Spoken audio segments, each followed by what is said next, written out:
Yo les Yo gars, la team! c'est la doublette parisienne, j'espère que vous allez bien. On se retrouve aujourd'hui pour une nouvelle vidéo preview du match entre le Paris Saint-Germain et Tottenham. Super Coupe d'Europe, ça y est, la saison 2025-2026 débute enfin. Mais avant ça, petit rappel les gars, n'oubliez pas de vous abonner, de lâcher un like, un petit commentaire. Ça ne vous coûte rien, c'est très important pour nous. Merci les gars.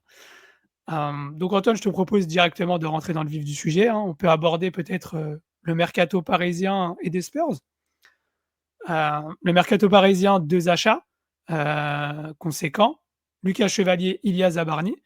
Le premier, assez inattendu, hein, à l'issue de la Coupe du monde des clubs. On pensait que Donnarumma allait Ouais. prolonger, mais finalement, ça ne s'est pas fait. Lucas Chevalier est arrivé assez rapidement dans les rangs parisiens. Et Zabarni, le second, lui, avait eu beaucoup de rumeurs, hein, ces dernières semaines. Mais je pense que c'était une petite stratégie du côté des dirigeants parisiens de le recruter lorsque les Parisiens auront repris le chemin de l'entraînement. Comme ça, il a pu faire sa préparation dans les rangs de Bournemouth. Donc, deux gros achats, hein, deux vraies arrivées du côté parisien. Au niveau des Spurs, on a aussi des arrivées pas anodines. On a Mohamed Kudus, hein, recruté pour plus de 63 millions de West Ham. On a aussi les transferts définitifs de Mathys Tel et de Kevin Danso. On a aussi le prêt de Joao Paulinha du Bayern Munich qui peut apporter son expérience, lui qui a déjà connu la Première Ligue et notamment Fulham. Donc voilà, on a quelques arrivées. On a Son aussi, la légende des Spurs qui a quitté qui a quitté les rangs de Tottenham. Donc un mercato assez calme. Ouais, c'est un mercato assez calme de deux équipes, hein. Déjà, petit mot pour Donnarumma. C'est vrai qu'on ne s'attendait pas à son départ côté parisien. Mm. Tant il nous avait apporté la saison dernière par ses performances. Ça fait un petit peu mal au cœur, mais Lucas Chevalier, c'est une très bonne recrue. C'est un Français jeune qui a du potentiel. Et on peut le voir dans ses interviews. Là, il a réellement envie de s'imposer au sein du Paris Saint-Germain et ça fait plaisir. Concernant le mercato de Tottenham, Tottenham, c'est une des top 6 écuries, on va dire, de Première Ligue. Ça reste un mercato assez calme quand on voit les dépenses effectuées, hein, dans ce championnat-là. Mm. D'un point de vue effectif, on peut le dire que les Parisiens sont clairement au-dessus. Maintenant, on le sait, comme tu l'as dit, les Parisiens, ils ont repris le chemin de l'entraînement assez tard, le 6 août précisément. Tottenham, quant à eux, ils ont pu avoir une réelle préparation. Ils ont effectué 6 matchs de préparation, la Mm. plupart face à des clubs anglais. Le dernier, le 7 août, face au Bayern Munich, ils ont pris une belle tollée, on peut le dire, 4-0. Si on regarde un petit peu les compos dans ce match-là, je pense qu'on peut s'attendre à la compo probable de Tottenham qui a eu lieu face au Bayern Munich. Ça sera sûrement cette même Mm. équipe face au Paris Saint-Germain. Toi, je ne sais pas ce que tu penses de la compo du Paris Saint-Germain, mais ça pourrait ressembler aussi à la compo de Luis Enrique l'année dernière. Ouais, bah, il y aura juste, je pense, Lucas Chevalier et Zabarni qui vont intégrer ce 11 titulaire. Je pense qu'après, il n'y aura pas de grosses surprises, hein, après avoir avec Luis Enrique, on ne sait jamais.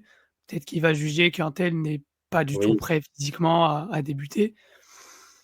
On verra, mais normalement, il ne devrait pas y avoir de trop grosses surprises. C'est vraiment le physique qui va être jugé. Je pense du côté de Luis Enrique, si vraiment il ne va pas tenir, il y a un risque de blessure trop élevé, parce que le risque des blessures est élevé, hein, durant cette Super Coupe d'Europe au niveau du Paris Saint-Germain, parce que, comme tu l'as dit, il n'y a eu aucun match de préparation, 6 matchs de l'autre côté au niveau de Tottenham. Il y a quand même une certaine différence en termes physiques, en termes de prépa, qui va avoir lieu. Donc, je pense pas qu'il devrait pas y avoir trop de surprises au niveau du 11 titulaire parisien. Ça va vraiment être l'appréciation de Luis Enrique en termes physiques du côté de ses joueurs. ouais, il va faire en fonction, comme tu l'as dit, des états de forme de ces joueurs. Et on pourrait peut-être voir certains jeunes peut-être titulaires si réellement les cadres ne sont pas en mesure de tenir leur poste. On espère Mm. que ça ne sera pas le cas. Euh, on a un petit peu peur pour ce match-là. Moi, ce qui me fait un peu peur, c'est l'intensité anglaise. On sait, Tottenham, ils vont être très motivés. Ils ont eu leur préparation. On espère que ça ne va pas ressembler un petit peu au match de Chelsea qu'il y a pu avoir en Coupe du Monde des clubs. On l'espère en tout cas, parce que c'est ce qui avait un peu piégé les Parisiens, enfin en tout cas d'un point de vue effectif, les Parisiens pour moi étaient au-dessus, Mmh. mais il y a eu cette fraîcheur physique qui a fait que le score a été large, que Chelsea a mérité et a dominé clairement cette rencontre. On espère que ce match-là va pas y ressembler tant les Parisiens, on ne sait pas sur quoi les juger pour le moment. Ah, c'est sûr. Bah, je pense que pour moi, ça va être le point clé de la rencontre. C'est Mm. l'intensité physique, c'est, le fait, que les Parisiens soient préparés ou non. Enfin, ils seront pas préparés, mais est-ce qu'ils vont pouvoir mettre une telle intensité que ça va gêner les Spurs? Parce que tactiquement, techniquement, le collectif est tellement huilé, rodé que voilà, ça va s'enchaîner, les passes, les actions. Normalement, il ne devrait pas y avoir de problème là-dessus. On l'a vu, hein, le Bayern Munich a mis 4-0 à Tottenham alors qu'ils avaient, eu qu'un seul match de préparation juste avant, hein, contre Lyon. Donc voilà, je pense que le collectif des Spurs est assez friable et Mm. du coup un Paris Saint-Germain au top, pour moi, j'aurais eu aucun problème, sur ce match. Enfin, ça aurait été Oui. net et sans bavure, en tout cas, je pense. Mais là, le fait que physiquement, ils ne soient pas prêts, ça va être la clé du match et j'espère que techniquement, ils vont être tellement au-dessus que ça va pas trop se voir ou qu'ils vont pouvoir faire quand même des différences. Parce que voilà, une équipe pas prête versus une équipe prête, dans le monde professionnel, au haut niveau, bah, ça se voit. Après voilà, le motif de satisfaction que j'ai, enfin, le fait que je sois un peu en confiance sur ce match, c'est le fait de la victoire du Bayern Munich 4-0 contre Tottenham. Je me dis voilà, le Bayern aussi, ils étaient pas prêts physiquement, ils avaient qu'un match dans les jambes, le Tottenham 5. Après, j'ai pas vu le match, ça se trouve que Tottenham, se réservait un peu, Mm. pour cette super coupe d'Europe. Je pense qu'ils vont être ultra motivés, c'est une opportunité incroyable pour ce club de remporter une super coupe d'Europe.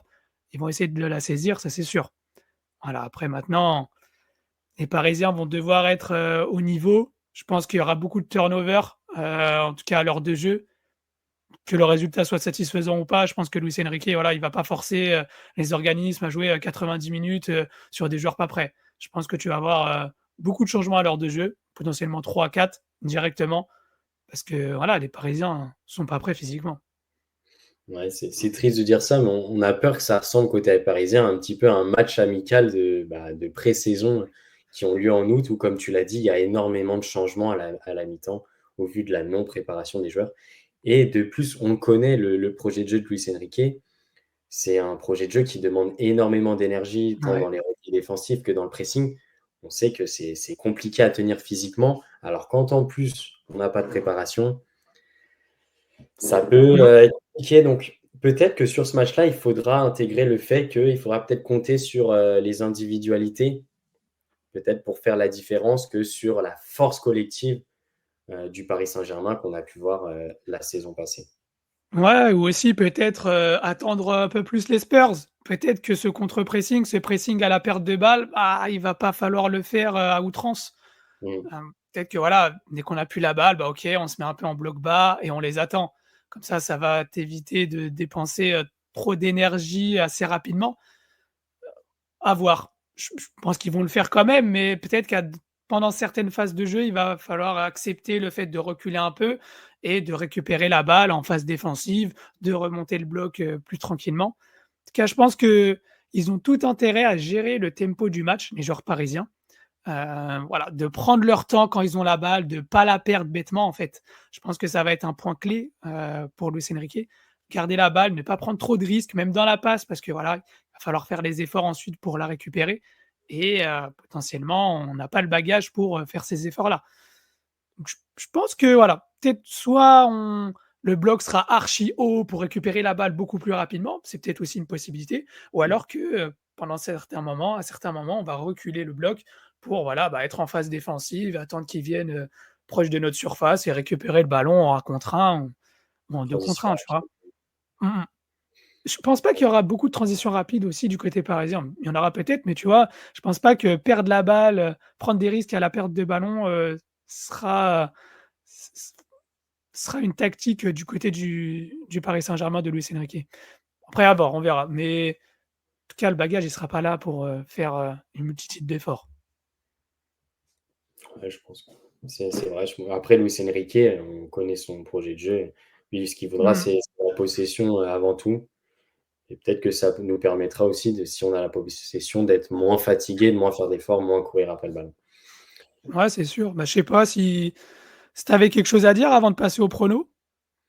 Non, bah, je pense que les gars, on a fait le tour, hein, ça va être assez rapide, mais on n'a pas trop de données Mmh mh. pour l'instant, qu'on peut vous communiquer sur le Paris Saint-Germain. Donc je pense Ouais, qu'on c'est peut sûr. passer directement à notre petit prono pour ce match. Je te laisse Je te peut-être laisse commencer. commencer? Oh, vas-y, je commence. Non, Allez, moi, je vois un match assez fermé, en tout cas, dans le score. Genre une victoire parisienne 1-0. OK. Un but, voilà, un but d'Ousmane Dembélé, voilà, pour, marquer qu'il est toujours là, nouvelle saison, le Ballon ballon d'or. d'or. Je pense qu'il va vouloir faire un grand match, lui. Après voilà, c'est un joueur qui était par le passé fragile. Faut pas non plus qu'il prenne, trop de risques, en accumulant les sprints. Voilà, faut faire attention. Mais 1-0, but de Dembélé. J'y pense seulement juste avant de donner mon petit prono. J'espère juste que le ballon d'or, il va pas, mettre un impact dans ce collectif parisien. Qu'on a pu voir, je sais pas si tu as vu l'interview de Achraf Hakimi qui dit que lui aussi mérite le ballon d'or. Mmh. Et j'ai vu c'est un journal, fiable ou non, à vous de vous faire votre avis, mais sur l'équipe, j'ai vu apparemment le vestiaire parisien qui n'aurait pas forcément apprécié que Nasser El Khelaifi, Non, mais publiquement, soutienne Ousmane Dembélé. Voilà, c'était juste une petite aparté. On espère que dans le vestiaire parisien, tout se passera bien, pas d'embrouille entre Hakimi et Dembélé. Voilà. Pour mon prono à moi, ça sera 2-0 pour le Paris Saint-Germain. Un but de Désiré Doué. Je pense que lui, il n'a pas voulu perdre ses tablettes pendant et du coup, je pense qu'il est un petit peu plus près que les autres. Et un Barcola qui rentrera et qui marquera donc 2-0 pour le Paris Saint-Germain. OK. Bah, voilà, dites-nous votre prono les gars. On va clôturer cette vidéo rapide, preview du match PSG-Tottenham. N'oubliez pas, on supporte pas les mêmes équipes, mais on a la même passion, le ballon rond. Ciao les gars! Ciao!